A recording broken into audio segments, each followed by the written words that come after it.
Snap! As I always say, me walking a few blocks from my place here in the Hochelaga sector of Montreal, and just before I left my place, I said I'm going to do my typical walk up Adams Street here, or La Rue Adam, they say in French, and I thought to myself, hey, maybe I'll see an old car. Was it a premonition? There you go, Dodge Dart, 1971, 1970, 1972. Just before they got a little more bloated with those 5-mile-per-hour government implanted, those government mandated bumpers. And she's a swinger on top of that, as it says right there. Something I am definitely not. Typical popular Mopar lime green. Incidentally, one of the reasons why I've always liked these Darts and Valiants is because it had that big car styling, you know. That's what was the beauty about these cars, and that was one of the reasons why they were so successful. And this car is very likely it might have originally had a straight slat 6-cylinder, and it probably has a 318 mil in it, 318, 340, something like that, give or take. Just great styling before things really hit a wall. I mean, an Aspen and a Valeri, which was the replacement, just was not as cool as this. I'm sorry, Andre, but it's true.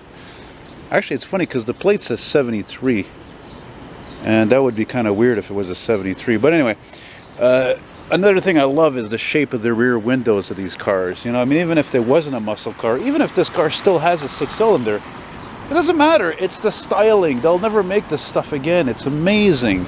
It's an amazing era. I'm happy to capture it momentarily here in the low sun here, next to a Canada Post postal depot. You know, complete with your Mopar vintage plate there in the front. I never liked this color personally, but again, this is a signature Mopar muscle car color, and it's true. Dodge Demons, Challengers, Barracudas. You know, well, I didn't live back then because, unfortunately, I was born too late. I was born in '75, so I don't know if this color was very common back then. I don't think it really was, frankly, this or the purple. And now, mind you, my Aunt Louise Bourdon, my mom's cousin, her dad was a big car guy. I thought he had a Chrysler dealership or something, but he bought her brand new back in the day, a 70 Dodge Super Bee, and it was purple. I even have a picture of it. And anyway, down the street here, there's a nice 79 Malibu that's actually used as a push car for the garage it's next to, because apparently, I think it's because the frame is broken. Kind of too bad, because it's a nice old car. It should be on the road. It should be driven. And I'm sure I've seen this swinger before, by the way. You know, when you go as many car shows as I do, now they're all fucking canceled because of the goddamn bullshit COVID-19. I'm really fucking thrilled about that, of course. So I'm happy to see any older classic car anywhere that I can, you know, bring to you. You know, nice interior, nice typical. Is it black? Oh, it's two-tone. Nice. Yeah, man. Right on. Got your hood pins. That's a nice old car.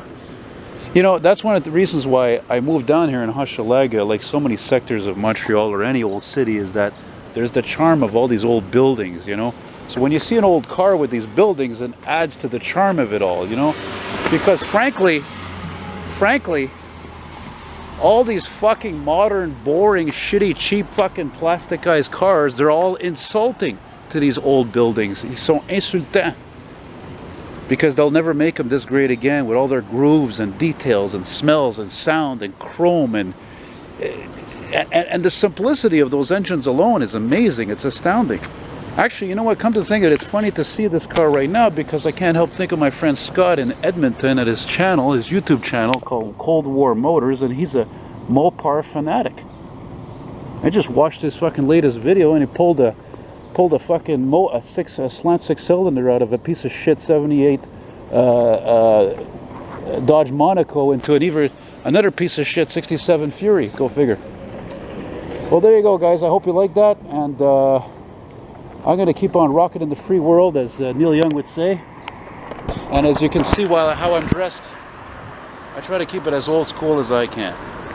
And I'd like to finish with saying my much respect to our boys in blue who are not getting the respect they deserve these days.